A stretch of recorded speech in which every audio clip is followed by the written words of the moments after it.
আপনার পকেটে থাকা সিম কার্ডটি কি কোনো মুহূর্তে চিরতরে বন্ধ হয়ে যেতে পারে? হ্যাঁ, ঠিকই শুনেছেন। সিম কার্ডের নিয়ম নিয়ে চলে এলো একটি বিশাল আপডেট। জিও, এয়ারটেল বা বিএসএনএল, আপনি যে কোম্পানির সিম ব্যবহার করুন না কেন, আজকের এই ভিডিওটি আপনার জন্য অত্যন্ত গুরুত্বপূর্ণ। অনেকেই ভাবেন রিচার্জ না করলেও ইনকামিং বা সিম চালু থাকবে, কিন্তু আসলে কি তাই? রিচার্জ না করলে ঠিক কতদিন পর্যন্ত আপনার এই স্বাদের নম্বরটি চালু থাকবে, আর ঠিক কতদিন পর আপনার সিম কার্ডটি কোম্পানি থেকে সম্পূর্ণভাবে চিরতরে বন্ধ করে দেওয়া হবে? কোম্পানিগুলির আসল নিয়মটা আসলে কি? আপনার দরকারি ফোন নাম্বারটি বাঁচাতে এবং বড়সড় ঝামেলার হাত থেকে রক্ষা পেতে আজকের এই ভিডিওটি একদম শেষ পর্যন্ত দেখতে থাকুন, কারণ মাঝখান থেকে ছেড়ে দিলে আপনি হয়তো আপনার সবচেয়ে জরুরি এই সিম কার্ডটি হারাতে পারেন। তো চলুন দেরি না করে শুরু করা যাক আজকের এই ভিডিও। তো ভিডিওটি শুরু করার পূর্বে প্রত্যেকবারের মতো করব একটি ছোট্ট রিকোয়েস্ট, যারা এই মুহূর্তে ভিডিওটি দেখছেন প্রত্যেকে লাইক করবেন, ভিডিওটি প্রচুর পরিমাণে শেয়ার করে দেবেন, হয়তো আপনার একটি শেয়ারের মাধ্যমে অনেক মানুষের উপকার হয়ে যেতে পারে। তো চলুন আপনাদেরকে পরপর ট্রায়ের সম্পূর্ণ নতুন যে নিয়ম সেটি আপনাদেরকে জানিয়ে দিই। সবার প্রথম আপনাদেরকে জানাবো রিচার্জ শেষ হওয়ার প্রথম কি হয়। যখন আপনার রিচার্জ প্ল্যানের ভ্যালিডিটি শেষ হয়ে যায়, তখন কোম্পানি সাথে সাথেই আপনার আউটগোয়িং কল এবং মেসেজ পরিষেবা বন্ধ করে দেয়।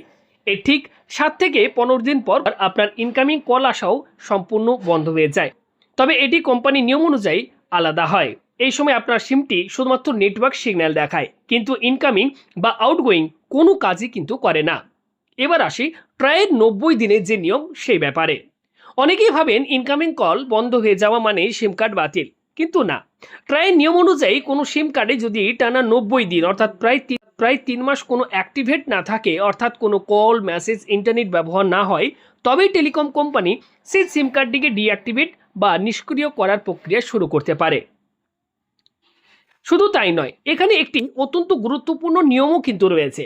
90 দিন পার হওয়ার পরও যদি আপনার সিমের মেইন ব্যালেন্সে 20 টাকা বা তার বেশি থাকে, তবে কোম্পানি আপনার সিমটি সাথে সাথে বন্ধ করবে না। এর বদলে তারা আপনার ব্যালেন্স থেকে 20 টাকা কেটে নেবে এবং আপনার সিমের ভ্যালিডিটি আরও 30 দিনের জন্য বাড়িয়ে দেবে। যতদিন আপনার ব্যালেন্সে কমপক্ষে 20 টাকা থাকবে, এই স্বয়ংক্রিয় প্রক্রিয়া চলতে থাকবে এবং আপনার সিম বেঁচে যাবে। আশা করি আপনারা বুঝতে পেরেছেন এই যে নতুন নিয়ম। অর্থাৎ যদি আপনি 3 মাস পর্যন্ত আপনার সিম কার্ডে কোনো রকম আপনি ব্যবহার না করেন, অর্থাৎ মেসেজ, ওকে, ইন্টারনেট এই সমস্ত ব্যবহার না করেন, সেক্ষেত্রে কিন্তু কোম্পানি সিমটিকে ডিঅ্যাক্টিভেট বা নিষ্ক্রিয় করার যে প্রক্রিয়া সেটি কিন্তু শুরু করতে পারে। তবে যদি আপনার যে মোবাইল, সেই ফোনে যদি আপনার এছাড়া যদি আপনার সিম কার্ডে 20 টাকা মিনিমাম ব্যালেন্স থাকে, সেক্ষেত্রে কিন্তু কোম্পানি ডিঅ্যাক্টিভেট বা বন্ধ করে দেবে না। সেক্ষেত্রে আপনাকে আরও 30 দিন পর্যন্ত কিন্তু সিমটি অ্যাক্টিভেট রাখার জন্য কিন্তু সুযোগ দেবে। এরকম যদি আপনার ফোনে মিনিমাম 20 টাকা ব্যালেন্স আপনি রাখেন, সেক্ষেত্রে কিন্তু কোম্পানি ওই 20 টাকা কেটে আপনাকে কিন্তু মিনিমাম 30 দিনের জন্য যে সিমের ভ্যালিডিটি সেটি কিন্তু বাড়িয়ে দেবে। এবার আসি আপনার সিম চিরতরে কখন বন্ধ করে দেওয়া হবে। যদি আপনার ব্যালেন্স 20 টাকার কম থাকে এবং ইনঅ্যাক্টিভ বা অব্যবহারের সময় 90 দিন পেরিয়ে যায়, তাহলে আপনার সিমটি ডিঅ্যাক্টিভেট হয়ে যাবে। তবে ঘাবড়াবেন না, সিম ডিঅ্যাক্টিভেট হওয়ার পরও কোম্পানি আপনাকে 15 দিনের একটি গ্রেস পিরিয়ড দেয়। এই 15 দিনের মধ্যে আপনি কাস্টমার কেয়ারে যোগাযোগ করে বা 20 টাকা ফি দিয়ে নম্বরটি পুনরায় অ্যাক্টিভেট বা চালু করতে পারেন। এবং যদি এই 15 দিনের গ্রেস পিরিয়ডের মধ্যেও যদি আপনার সিম চালু করার কোনো ব্যবস্থা আপনি না নেন, তাহলে আপনার নম্বরটি চিরতরে টার্মিনেট বা বাতিল হয়ে যাবে। এরপর সেই একই নম্বর টেলিকম কোম্পানি নতুন সিম প্যাক হিসেবে বাজারে অন্য কোনো গ্রাহকের কাছে বিক্রি করে দেবে।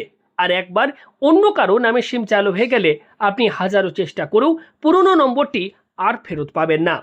তবে ভিডিওতে আমি যে উল্লেখ করেছি, জিও, এয়ারটেল এবং ভিআরের ক্ষেত্রে এই 90 দিনের নিয়মটি কিন্তু কড়াকড়িভাবে মানা হয়।